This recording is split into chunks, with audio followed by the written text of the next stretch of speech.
इस वक्त की भदोही से एक अपडेट आ रही है। आपको बता दें कि नगर पंचायत भवन के पास नवनिर्मित मकान में आग लग गई। आग लगने से लाखों की संपत्ति जलकर राख हो गई। आपको बता दें कि उत्तर प्रदेश के भदोही जिले के कार्यालय नगर पंचायत ज्ञानपुर के पास एक नवनिर्मित मकान में देर रात करीब 11 बजे शुक्रवार को लाखों की लागत से नवनिर्मित राम निरंजन के मकान में अचानक आग लग गई।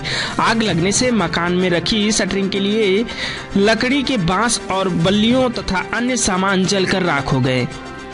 आग की लपटें उठती देख तत्काल इसकी सूचना वरिष्ठ अधिकारियों और दमकल विभाग को दे दी गई।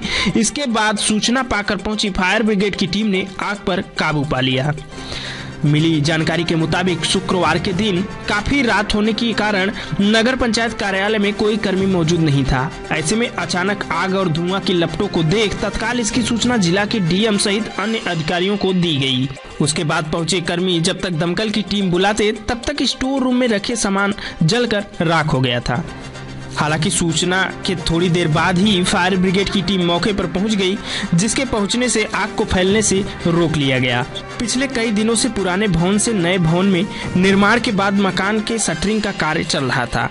आग के कारणों का पता अभी तक नहीं चल पाया है, लेकिन संभावना जताई जा रही है कि आग लगने की घटना का वजह शॉर्ट सर्किट हो सकता है। ज्ञानपुर खान बिल्डिंग से बोल रहा हूँ।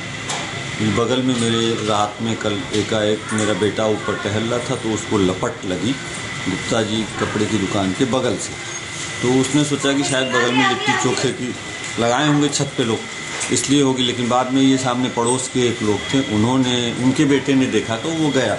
तो उससे पूछा मेरे बेटे ने आरिश खान की क्या बात है, तो उन्होंने बताया कि भैया आग लगी।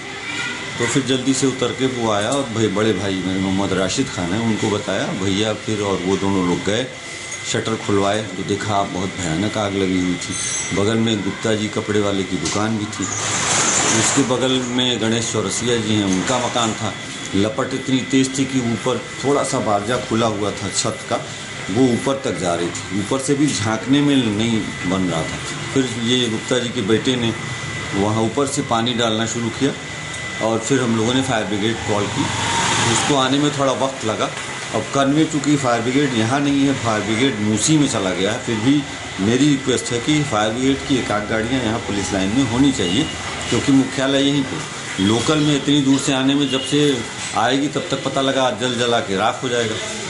और मकान वो जो था वो निरंजन पाल जी का है, जो मकान है उसमें लकड़ी बल्ली ये सब ढेर बहुत तादाद में रखी हुई थी।